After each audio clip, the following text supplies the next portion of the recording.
Bonjour à tous et bienvenue dans ce nouveau test. Aujourd'hui, test du laptop gaming Razer qui a été racheté par la marque Lenovo avec son écran de 144 Hz et sa très belle carte graphique pour son petit prix puisqu'il est trouvable uniquement sur Internet et environ 700 euros. Donc là, nous avons la partie en 17 pouces. Voilà, c'est le 17 pouces qui peut aussi très bien marcher parce que là, je fais le montage sur le Medium Eraser, donc avec DaVinci Resolve. Donc on va voir ce petit ordinateur, qu'est-ce qu'on a à l'intérieur. Donc déjà très bien emballé. En plus, on a un petit coussinet là sur les touches. Les touches sont rétroéclairées. Vous pouvez changer le rétroéclairage, hein, puisqu'il est bleu, rouge et vert. Donc là, on voit qu'il y a deux ports SD, qu'il y a déjà deux barrettes de RAM dedans, c'est de la RAM verte. Et on voit aussi qu'il n'y a pas de SATA. Donc attention, parce que c'est que du NVMe. Puis on va passer tout de suite, bien sûr, au benchmark de Monster Hunter. Donc là, vous allez voir la différence avec l'autre vidéo que j'ai fait sur le PC fixe. Donc là, j'ai juste avancé la rapidité de la vidéo pour ce petit test, hein, bien sûr, mais on peut le voir, c'est une moyenne de 100 FPS. Enfin, 100 FPS, pas vraiment, puisque là, on est en vidéo, et vous allez voir que dès qu'on va quitter la vidéo, bah, ce sera fini pour les 100 FPS. Donc attention, hein, quand vous regardez un benchmark, regardez-le jusqu'au bout, parce que quand on est en vidéo, oui, c'est très bien, c'est 100 FPS. Par contre, dès qu'on est en game, attention. Et là, on va voir, c'est un PC 700 euros qui est très bien, qui a une super carte graphique. Cela dit, attention quand même, puisque on a quand même des petits ralentissements, notamment sur le début de certains effets. On va le voir, hein. Donc là, la vidéo, ça se passe très bien. On a une moyenne de 100 FPS et dès qu'on va passer in-game, hop, ça va chuter. Donc il y a un petit temps de chargement quand même. Donc là, ce qu'il faut savoir, c'est que j'ai rien changé, hein. J'ai juste mis un disque dur un petit peu plus grand et un tout petit peu plus de qualité que celui qui est de base. Parce que de base, il y a un Phison, je crois, et moi j'ai mis un Western Digital.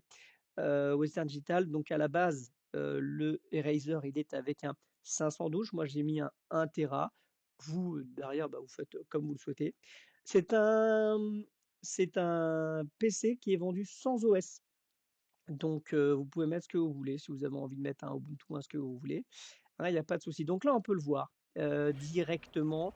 Il y a des effets qui sont assez jolis, notamment de poussière. Sauf que dès qu'on regarde un peu plus près les créatures qui sont en bas, et ben on voit quand même que voilà, ça apparaît un peu au dernier moment. C'est bien, mais par rapport à la version à 1000 euros, déjà sur le benchmark, on voit des petites, voilà, des petites coquilles, des petites choses. Sachant que là, on a quand même un écran pour 700 euros, sachant que l'autre pour le PC à 1000 euros, bah, j'avais pas mis l'écran dedans, hein, j'avais vraiment parlé que du PC. Donc on voit les résultats du benchmark qui sont des très bons résultats, mais on n'est plus à 100, on est à 88 FPS, ce qui est bien. Mais moi personnellement, j'aurais préféré quelque chose de stable à 60 avec une meilleure qualité graphique, parce que là, on voit qu'on est en élevé et peut-être qu'on aurait préféré être en ultra avec, je sais pas, peut-être un 50 ou un 60 FPS, parce que là, 100 FPS, je suis pas sûr de. Voilà, moi je préfère toujours les graphismes aux FPS. Il y a des jeux en 30 FPS qui sont très bien.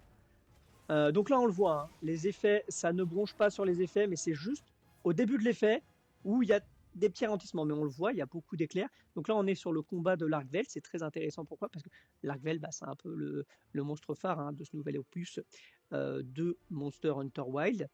Et on peut le voir, là, il y a déjà des petites choses par rapport à la version à 1000 euros, même par rapport à la Xbox, c'est qu'on voit qu'en haut à gauche, la barre de vie, eh bien, elle est un peu pixelisée.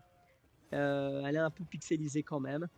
Donc, voilà. Donc là, on est en multi. Là, donc là, il y a des personnages qui nous ont rejoints. Et là, on a vu qu'il y a un petit lag.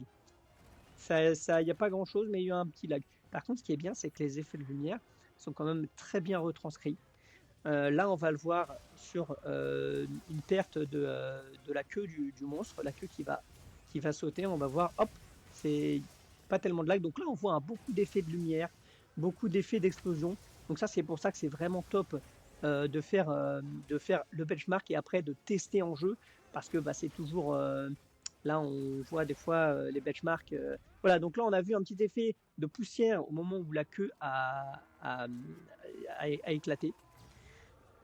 Hop, le flash, on peut voir les effets de flash, donc c'est quand même assez réussi. On peut le voir, c'est quand même un PC qui vaut le coup.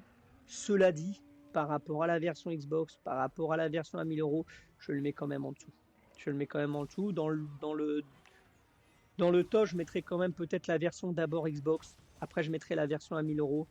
Et après, je mettrai cette version-là. C'est bien, 700 euros, voilà, c'est bien. Cela dit, on voit quand même la différence avec un PC à 1000 euros et on voit encore plus la différence avec la Xbox Series X. On voit que là, la version avec la Xbox Series X, qui était pourtant en bêta, elle est très très belle, hein. Donc, eh bien, n'hésitez pas dans les commentaires, vous nous dites ce que vous en pensez. Vous mettez des j'aime si vous avez envie que je teste sur un autre PC. Vous mettez dans les commentaires, voilà, j'ai envie que tu testes ce PC-là. Et puis moi, eh bien, je vous dis à bientôt pour une nouvelle vidéo.